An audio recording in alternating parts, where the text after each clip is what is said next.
The challenges of dinner and school year are different than those of what we have during the summer. And so today I am teaming up with some other ladies to share with you back to school meals. If you are new here, I am Tricia. I'm a homeschooling mom to 3 kids. This is our 10th year of homeschooling, and my kids are in 9th grade, 5th grade, and 3rd grade. As I said, this is in collaboration, so when you are done, hit subscribe and then check out the down bar for the playlist. You'll also find it at the end of the video on my end screen. Also, I have put together a freebie pack of different printables and resources to go along with this back to school home prep series that I am doing this video in last week and through next week. You'll see them. So all you need to do to subscribe to that, or to get that freebie pack, is to go to the link down in the down bar and head over there, subscribe to my email list, and you will receive this as a download. I keep my newsletters to 1 a week, maybe 2 occasionally, but so far I've only sent out 1 each week. I try to keep them informative and provide you with tips and resources that similar to what you find here and over my blog, but content only for my email list. As I mentioned, this is a collaboration, so when you are done, be sure to hit subscribe, little red button, and then keep going down into the down bar for the playlist for the other ladies in the collaboration. Now, my video, or my topic, as you know, I am doing a back to school home prep series, and my focus is on preparing and working on the rest of your home outside of the your homeschool space, and preparing it for the school year. If you've not already watched the rest of my videos, be sure to check out my channel for the rest for that. Now these are family favorites, and so they are ones that we incorporate into our normal menu plan. But I especially love to make sure I have them on hand for those days when dinner plans have to change, or I forgot to lay something out and I need something quicker than when I have time to put together on, for whatever reason, that I just need a quick meal. These are things that I love to have on hand for that reason. Now, all of these are flexible. You can use them with pork, chicken, beef, fish. I suppose I don't like fish, so I don't use them for fish, but I think at least a few of them would be easily used for fish. They can be most of them can be on the grill. It can be used on a skillet, or in a skillet, in the oven, crock pot, instant pot. They are adaptable and easy for whatever is going to fit your family's tastes and your time constraints. So let's head into the kitchen and I will share the recipes with you and the details of how I use them and what I make with them. First recipe is a Cajun Rabbit. This is one of the most asked for meals in my family.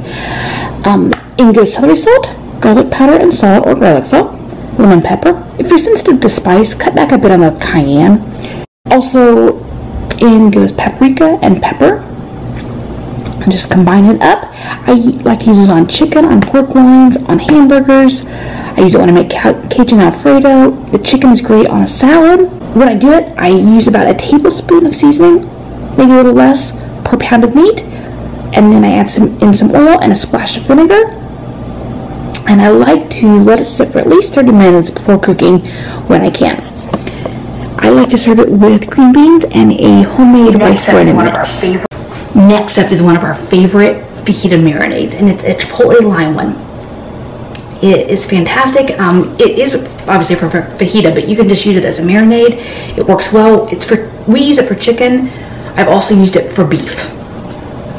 So, and I'm just freezing. I'm going to put it in a container that I can freeze in. So, did I mention I'm doubling the recipe for leftovers? Anyway, in here I've got my garlic, and then I'm going to put in some of these chipotle peppers. There you go. This is the brand I usually buy, but there are other ones. If you have never worked with these before, they can spice up, they can heat up really quickly. So be careful with it. You may want to try half the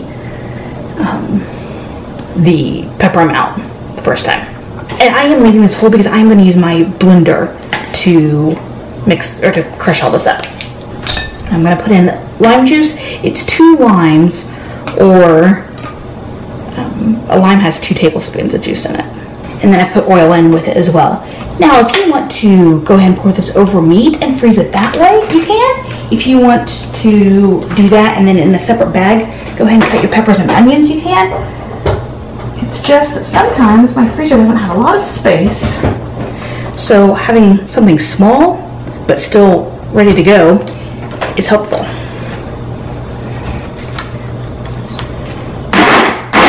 If you don't have an immersion blender or something like a bullet blender, or you just don't want to get it out, just hand chop it and then mix it up with a fork. It's totally fine.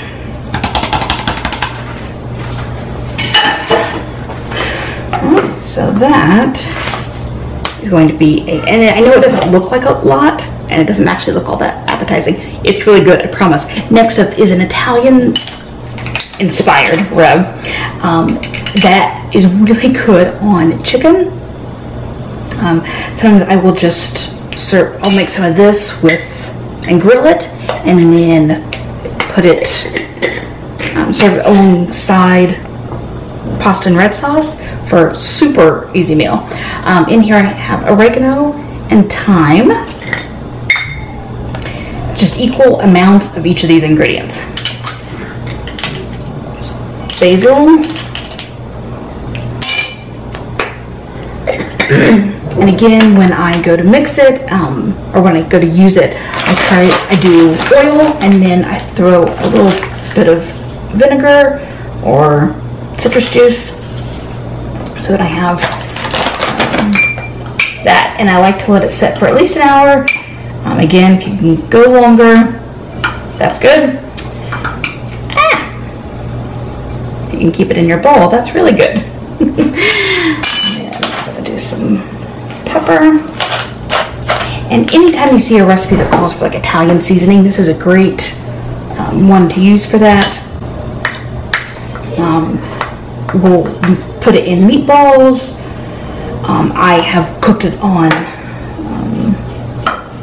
thin cuts of beef. So it's again another all-purpose one.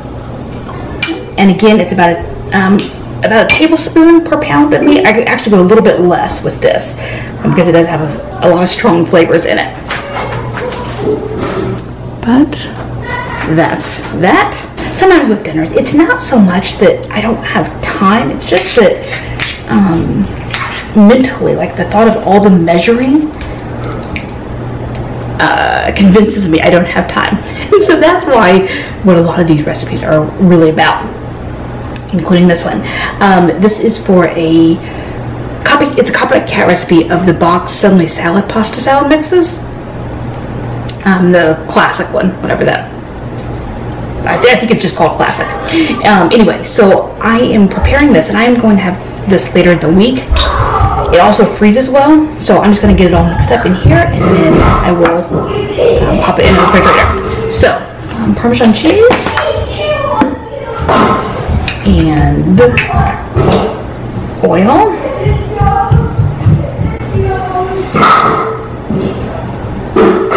And then when I'm ready to make this, all I have to do is cook the pasta and throw it together. And garlic powder. If you want to use fresh garlic, go ahead. I use both. Okay, so I have the garlic powder, oil, cheese. Let's see. Next up is salt, pepper. And then when you're ready to make this, you can throw in whatever veggies, or if you want to make it heartier and put in some meat or something, that's totally go for whatever works for your family. When I give you the link to the recipe, I will say that I have adjusted it, and I double everything, yes, except for the oil, for the amount of pasta it gives. And the last thing is sun-dried tomatoes, and I need 2 about 2 tablespoons worth. I am going to just give these a rough dice.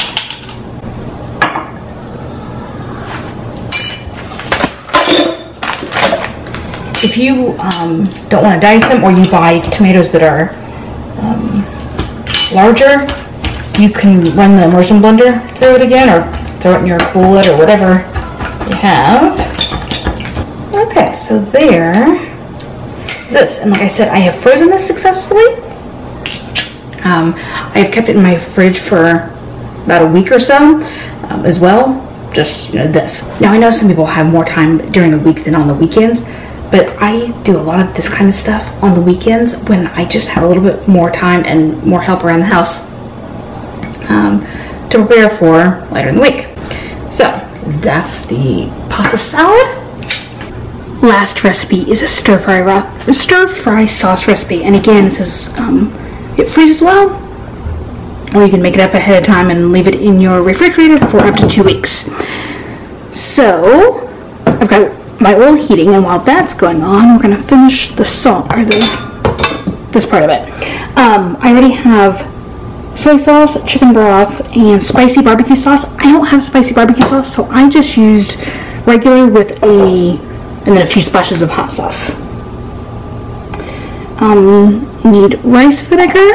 If you do not have rice vinegar, or you don't want to buy a special ingredient that you may not use, I've used apple cider vinegar or white vinegar, and the taste isn't really any different, so you'll be fine to do that. And then sesame oil. Then we're supposed to put in brown sugar and honey. I cannot find my honey. I know I bought some, so I'm just going to use extra brown sugar instead.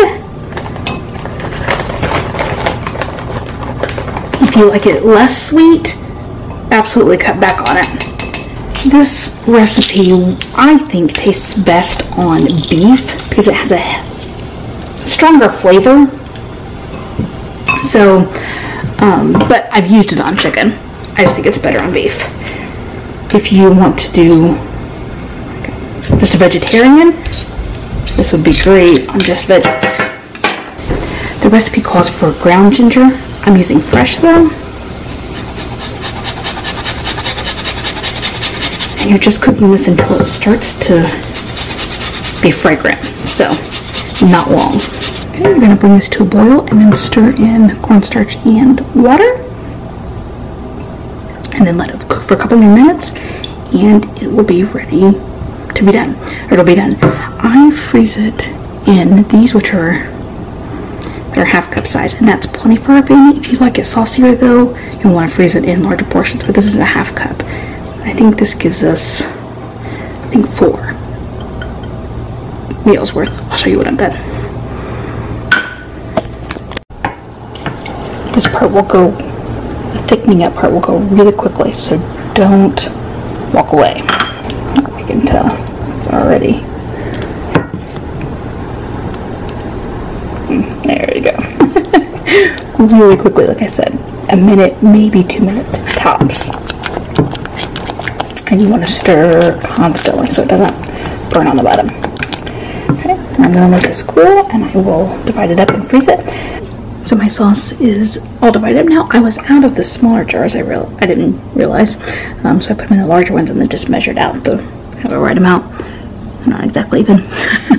Now I use this as a finishing sauce, so after I've cooked my meat and my veggies, I just toss this in with it quickly because it will continue to thicken up a little more, and serve it over rice. And I do about a ½ cup for not quite a pound and a half of meat plus veggies. So those are the recipes. If you try them out, I'd love to hear what you think down in the comments. You can click on the screen right now for the collaboration playlist, and as well as the playlist for my rest of this series. Be sure to subscribe to my channel, as well as my email list for the resource pack that goes along with this series. Thanks for watching.